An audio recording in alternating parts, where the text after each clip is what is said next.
Jadi hari ini kami akan membahas tentang difraksi dan daftar isinya sebagai berikut. Pertama kami akan membahas tujuan, teori dasar, metode, data, perhitungan, analisis, dan yang terakhir adalah kesimpulan. Bisa dilanjut. Oke, jadi saya di sini akan menjelaskan tujuan dari research based learning yang dilakukan untuk memenuhi tugas besar fisika dasar 2.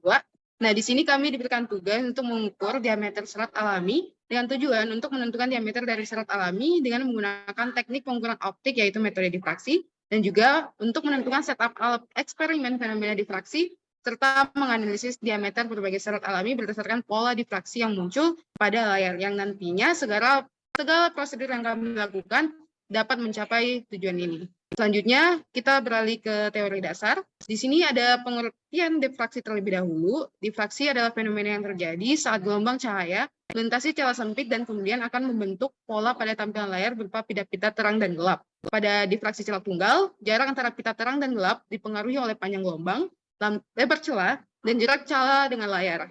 Hubungan tersebut ditunjukkan oleh persamaan A sin theta sama dengan N lambda, dengan N adalah pola gelap ke N, dan theta menyatakan sudut difraksi. Ketika jarak L jauh lebih besar daripada A, dapat digunakan pendekatan sudut kecil, yakni sin theta, diaproksimasi menjadi tan theta, dan diaproksimasi lagi menjadi Y per L. Dengan Y adalah jarak antar pola gelap, dan dengan demikian, A dikali Y per L sama dengan N kali lambda. Kemudian, berdasarkan teori dasar tersebut, fenomena difraksi ini dapat ditunjukkan sebenarnya melalui percobaan sederhana penentuan diameter serat alami dengan menggunakan laser sebagai alat utama. Laser dapat digunakan sebagai alat utama di sini karena laser dapat memberikan paparan cahaya dengan yang mana di percobaan kali ini kami menggunakan laser pointer dengan paparan cahaya sinar merah dengan panjang gelombang 650 nanometer. Selanjutnya, berdasarkan prinsip Babinet, apabila gelombang cahaya melewati penghalang atau benda yang ketebalannya sama dengan lebar celah sempit atau A, maka hasil difraksinya akan sama seperti cahaya melewati celah sempit. Oleh karena itu, kita dapat menggunakan prinsip ini dalam mengukur diameter serat alami melalui metode difraksi, di mana diameter serat alami nantinya akan ditentukan melalui persamaan A sama dengan N kali lambda kali L per Y.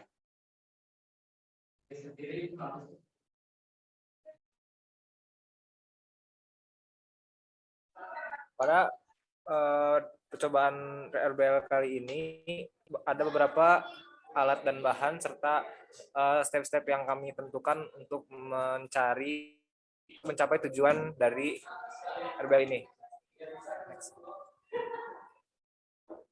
Nah, dari sini pada tabel ini dapat terlihat ada alat dan bahan yang kami gunakan serta nominal uang yang kami keluarkan untuk mendapatkan alat dan bahan tersebut. Yang pertama itu ada gunting, lalu ada lakban, ada laser, tripod, penggaris, kardus, kertas, rambut mahasiswa, kumis kucing, sabut kelapa, dan isi pensil mekanik. Nah, dari sini kita hanya mengeluarkan uang untuk membeli laser pointer seharga 60.500. Nah, untuk melakukan percobaan, cara kerja yang kami tentukan itu pertama kami membuat statif agar laser bisa stabil saat memancarkan laser. Jadi kami mengukur kardus dan sesuai tinggi yang kami inginkan, lalu kami memotong sesuai pola, lalu kardus tersebut dilipat sesuai dengan statif yang sudah kami tentukan. Lalu saat pengambilan data, serat yang akan diukur ditempel pada tripod, lalu laser dipasang pada statif dan dinyalakan. Setelah itu, sinar dari laser ditabrakkan pada serat sehingga terbentuk pola difraksi terang gelap pada kertas yang sudah disiapkan pada seberang dari laser. Nah lalu pola difraksi itu dihitung jarak antara wilayah terang pertama ke wilayah gelap selanjutnya, lalu dilakukan perhitungan untuk menentukan diameter dari serat tersebut.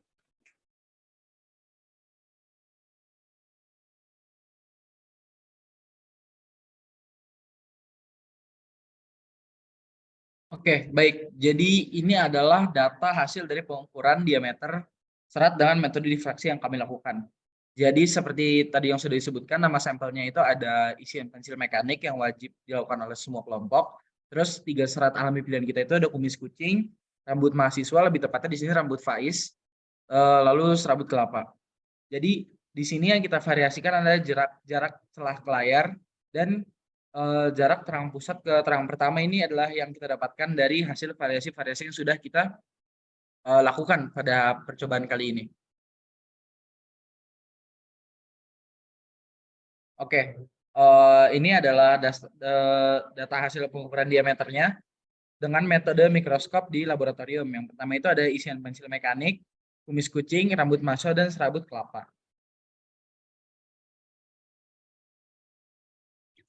Oke, baik. Setelah data percobaan yang sudah disebutkan oleh Zia tadi, kami melakukan perhitungan dan itu dilakukan dengan 2 metode. Pertama, perhitungan terhadap diameter serat dengan menggunakan metode difraksi, yaitu dengan metode laser yang ditembakkan. Dan dari hasil perhitungan difraksi ini akan dikomparasikan dengan hasil pengukuran dengan mikroskop digital.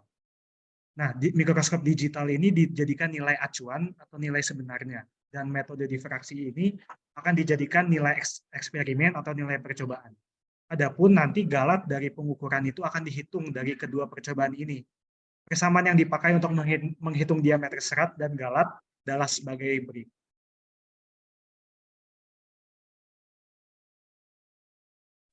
Baik, akan saya lanjutkan. Di sini persamaan yang digunakan untuk menghitung diameter serat atau selanjutnya akan kita simbolkan dengan huruf A, itu kita menggunakan gradien dari data yang kita masukkan ke dalam Excel pakai apa namanya itu regresi linear. Jadi M itu sama dengan lambda per A. Lalu kalau kita mau mencari A alias diameter serat, A itu sama dengan lambda dibagi M atau lambda dibagi gradien. Di sini sudah ada 4 hasil percobaan dimulai dari pengukuran terhadap diameter serat rambut mahasiswa, tepatnya rambut Faiz, itu gradiennya dapat 0,005. Lalu untuk perhitungan terhadap diameter serat serabut kelapa itu gradiennya 0,0175, boleh dilanjut. Masih dengan persamaan yang sama, untuk kumis kucing itu gradiennya 0,005 dan untuk isian pensil mekanik 0,0025. Untuk hasil perhitungannya akan mengikuti lanjut ini. Oke, jadi dari metode yang tadi setelah dicari nilai gradien, kita bisa mendapatkan nilai diameter serat dengan rumus yang tadi sudah dibacakan. Adapun hasilnya adalah isian pensil mekanik memiliki diameter serat 0,26 mm, kumis kucing memiliki diameter serat 0,13 mm, rambut mahasiswa memiliki diameter serat 0,13 mm, serabut kelapa memiliki diameter serat 0,037 mm. Lalu dihitung galat percobaan dengan menggunakan persamaan, yaitu nilai percobaan minus nilai sebenarnya dibagi nilai sebenarnya, dan yang diambil adalah hasil mutlaknya. Adapun galat error yang didapatkan dalam persen itu adalah isian pensil mekanik itu ada galat sebesar 52,5%, kumis kucing 15%, rambut mahasiswa itu ada 2,9%, serabut kelapa itu 61,8%.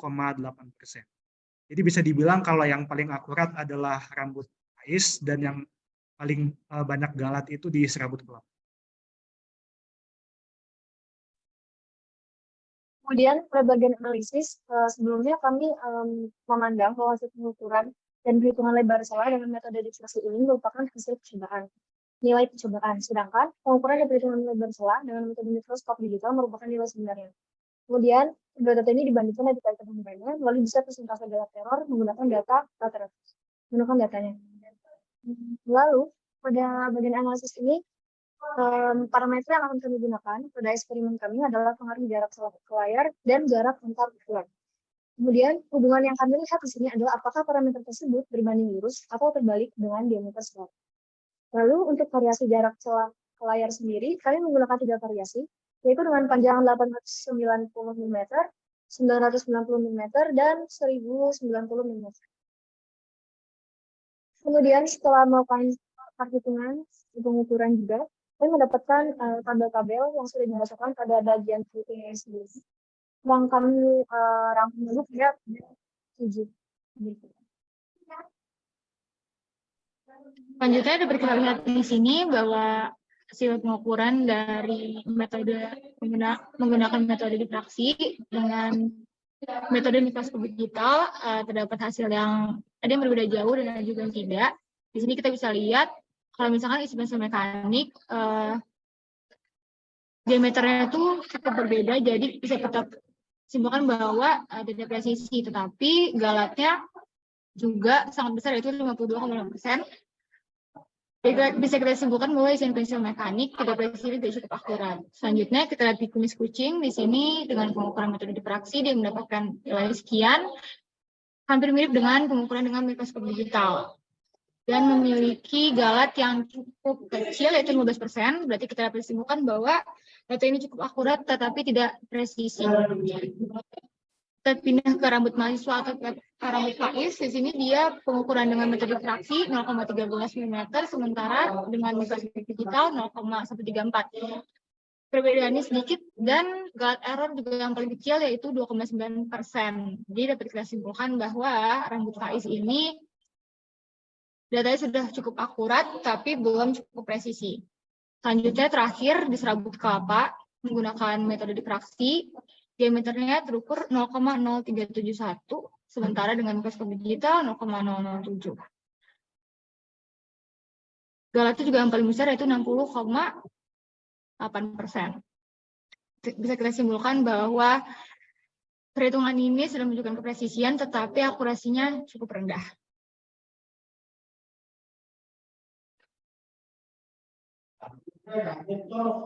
Dan percobaan yang kami lakukan tentu saja ada beberapa hal yang terjadi dan dapat mempengaruhi perhitungan yang kami lakukan. Tapi kami memastikan bahwa sebisa mungkin data yang kami dapatkan memiliki kecenderungan yang relevan. Hal ini dapat dibuktikan dengan kecenderungan grafik yang tadi sudah ditampilkan bahwa semuanya itu menunjukkan gradien yang positif. Selain itu juga dapat terlihat bahwa hubungan parameter yang ada dengan hasilnya. Data pada tabel sebelumnya menunjukkan bahwa semakin besar jarak celah layar, maka semakin besar juga jarak antar gelapnya. Berarti hubungannya berbanding lurus. Selain itu, semakin besar jarak antar gelap, maka semakin kecil diameter serat tersebut. Berarti hubungannya berbanding terbalik. Beberapa hal yang menyebabkan beberapa kali muncul hasil yang tidak konsisten saat percobaan adalah permukaan tidak rata pada alat statif, cahaya yang terlibat dalam eksperimen terlalu banyak di ruangan yang kurang gelap, dan adanya kesalahan saat pengukuran jarak gelap terang atau human error. Baiklah, selanjutnya pada bagian kesimpulan, di mana kesimpulan ini menjawab tujuan yang sudah dipaparkan sebelumnya. Jadi, yang pertama, ukuran diameter dari 3 serat alami dengan menggunakan teknik pengukuran optik metode diffraksi, yaitu diperoleh diameter sabut kelapa sebesar 0,037 mm, diameter rambut Faiz sebesar 0,130 mm, diameter kumis kucing sebesar 0,130 mm. Selanjutnya, setup alat set eksperimen fenomena diffraksi yang digunakan yaitu laser pointer merah sebagai sumber cahaya yang monokromatik dan kohesif, lalu tripod sebagai penyangga celah untuk menempatkan serat yang diukur, kardus sebagai statif penyangga laser, penggaris sebagai alat pengukuran jarak, kertas sebagai layar deteksi untuk mengamati pola terang gelap, gunting sebagai alat modifikasi. Berdasarkan perhitungan, analisis diameter yang diperoleh berdasarkan pola diffraksi yang muncul pada layar, yaitu besar diameter serat berbanding terbalik dengan jarak antar gelap. Semakin besar jarak antar gelap, maka semakin kecil diameter serat.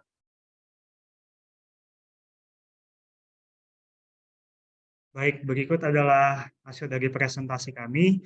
Terima kasih kepada Pak Dewa yang telah mendengarkan dan juga terima kasih kepada teman-teman yang sudah mendengarkan. Bila ada kesalahan dalam perkataan, mohon maaf. Sekian dan terima kasih.